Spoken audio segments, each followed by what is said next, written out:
What's up, my Africa lovers? J'espère que vous allez bien. Bienvenue dans ce nouvel épisode de Peuple Ébène. Ici, nous parlons de l'histoire de l'Afrique, mais pas que. Nous parlons surtout de l'histoire glorieuse de l'Afrique, comme vous ne l'avez jamais entendu ailleurs. Aujourd'hui, nous parlons du peuple Akan. Alors, si vous êtes prêts, installez-vous confortablement avec une tasse de café, je dirais, ou encore une tasse de chocolat, et c'est parti.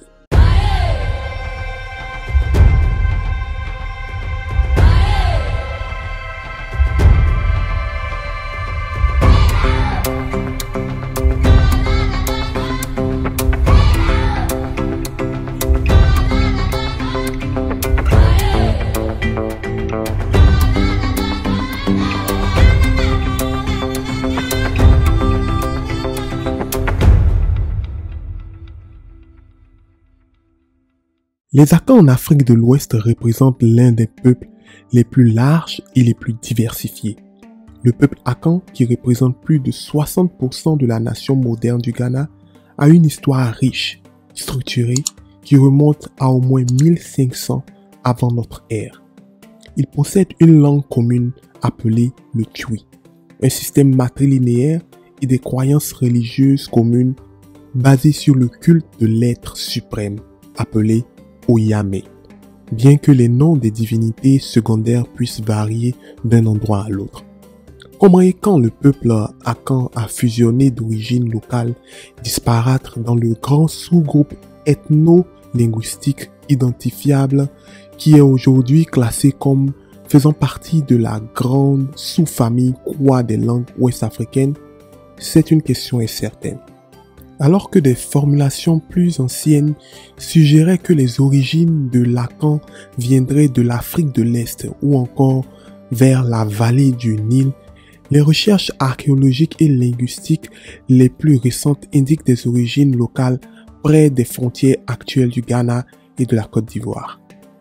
Aujourd'hui, les Akans ou encore peuples de langue Twi occupent la moitié sud du Ghana ainsi que certaines parties du Togoland et les coins du sud-est de la Côte d'Ivoire.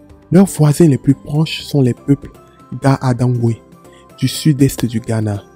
Ils sont délimités à l'est par les peuples Ewe et au nord par les peuples de Langu. Certaines des principales subdivisions linguistiques et politiques des Akans sont les Akiem, les Akwapem, les Asante, les Assine Twifo, les Wassa, les Fanti Agona, les Haanta, les Nzema et les Sefui Awen.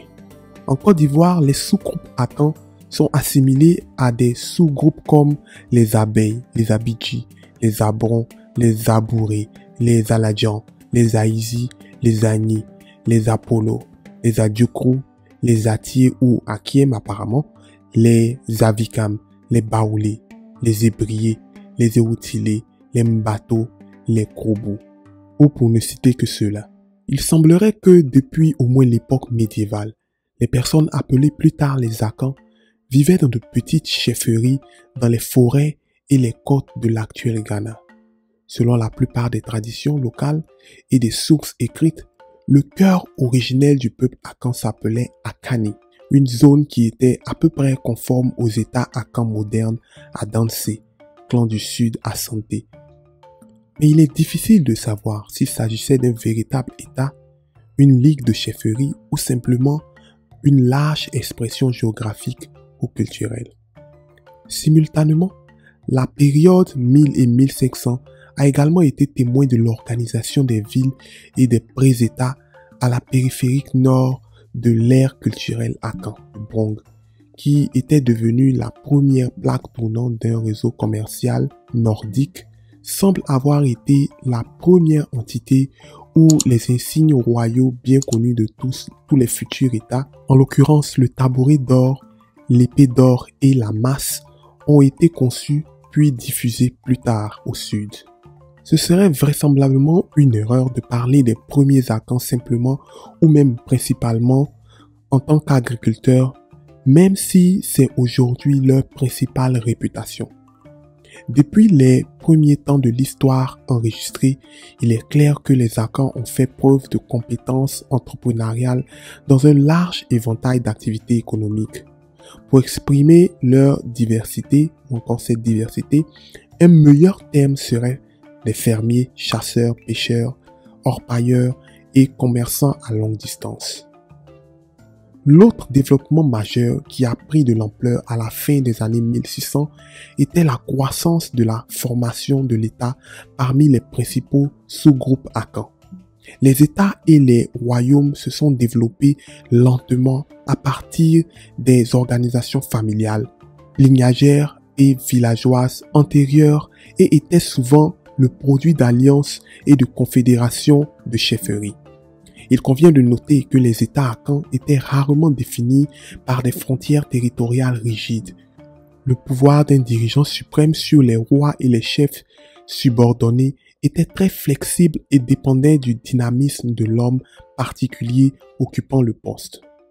Souvent, le pouvoir d'un État s'étend le long des principales routes commerciales et se fait sentir principalement dans les villes et les villages le long de ces routes, comme les nœuds d'une toile d'araignée. Il est clair cependant que la grande expansion du commerce atlantique dans lequel les armes à feu importées et d'autres produits manufacturés ont été échangés d'abord contre de l'or et plus tard et surtout contre des esclaves a été parallèle et en fait a été un facteur causal majeur dans l'expansion des grands royaumes forestiers akans tels que le royaume Akwamu, Dankira, Giaman et surtout Asante. Dans chacun de ces États, des cadres administratifs complexes et centralisés se sont développés. La descendance matrilinéaire est la norme et les propriétés familiales sont transmises à travers la lignée féminine. Les règles de consanguinité, souvent déterminées par les femmes aînées du ménage, sont utilisées pour décider quel membre du clan on peut prendre comme épouse. Dans la plupart des cas, les akans pratiquent le mariage exogamique, qui interdit à une personne d'épouser son cousin. Le mariage est considéré comme unissant deux familles ou clans, au lieu d'unir la mariée et le marié. La grand-mère maternelle de la mariée ou les tantes ont davantage leur mot à dire sur la personne que la mariée prend pour mari. Dans la société akan, la polygamie, une pratique par laquelle un homme peut épouser plus d'une femme, est la norme. La polyandrie, une pratique où une femme peut avoir plus d'un mari, est très rare. Un homme ne peut épouser une femme qu'en dehors de son clan, en l'occurrence le mariage exogamique. La sélection du compagnon est généralement effectuée par les parents du marié, souvent la mère ou la tante du marié.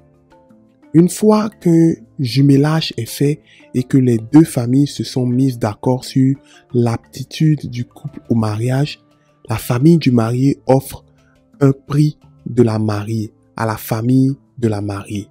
Le prix de la mariée peut prendre la forme d'articles vestimentaires, de services de main-d'œuvre dans la ferme du père de la mariée et plus récemment d'argent. Le marié présente également au père de la mariée une boisson locale, odonsa, pour sceller la relation. Ce processus représente le contrat de mariage. Cependant, le prix de la mariée ne doit pas être considéré comme un prix d'achat de la mariée, mais comme une offrande symbolique qui reconnaît l'émergence de liens entre les deux familles. D'autres types de mariages existent parmi les akans, et l'un d'eux est le mariage d'un bébé à naître avec un prétendant potentiel. Ceci est connu sous le nom d'asiwa ou fiançailles, dans lequel un homme demande les mains de l'enfant à naître en mariage, en supposant que l'enfant à naître sera une fille, ce qui peut souvent être prédit par les oracles. Une fois la demande acceptée, l'homme devient alors le seul pourvoyeur de la mère du bébé à naître. Et après la naissance du bébé, il continue à soutenir le bébé et la mère jusqu'à ce qu'elle ait atteint l'âge de la puberté. Les jumelles sont automatiquement réservées comme épouses au roi. Le nationalisme akan moderne a évolué lentement à partir d'un mélange d'éducation de style occidental et d'une réaction contre la domination occidentale britannique.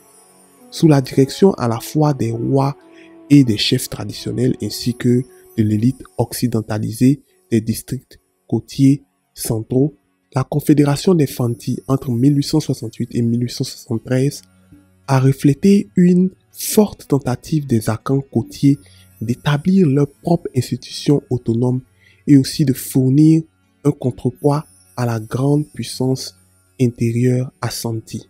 L'incapacité des fonctionnaires britanniques à l'époque à percevoir la valeur de cette organisation comme l'un des premiers éléments constitutifs d'une nation démocratique constituait l'une des grandes opportunités manquées du régime colonial. Un autre mouvement proto-nationaliste basé à Akan était la Gold Coast Aborigine Right Protection Society de 1897, qui a réussi à bloquer les efforts des autorités coloniales pour amener toutes les terres minières et forestières exploitables sous le contrôle du gouvernement.